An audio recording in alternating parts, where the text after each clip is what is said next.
ભક્તિ અને આસ્થાના પ્રતીક સમાન ગરબો હવે જ્યારે શેરીમાંથી પાર્ટી પ્લોટમાં પહોંચ્યો છે ત્યારે તેમાં આધુનિકતા પણ ઉમેરાય છે, પરંતુ અમદાવાદની પોળોમાં હજુ પણ અર્વાચીન ગરબાએ પરંપરા જાળવી રાખી છે।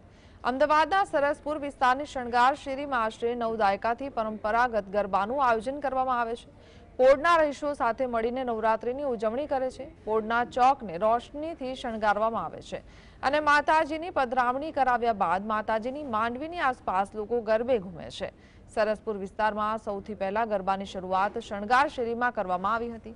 વર્ષો અગાઉ અહીં ઢોલ તાલે ગરબા રમાતા હતા અને હવે સમય જતાં તેનું સ્થાન આધુનિક સ્પીકરે લીધું છે।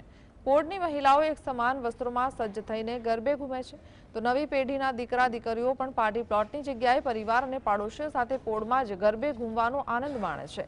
9 દાયકા બાદ આજે પણ શણગાર શેરીમાં થતા પરંપરાગત ગરબા સ્થાનિકોની એકતાનું પ્રતીક છે। પોળવાસીઓ એકબીજા સાથે લાગણીના સંબંધોથી જોડાયેલા છે અને માટે જ અહીં અર્વાચીન ગરબાની પરંપરા જળવાયેલી રહી છે।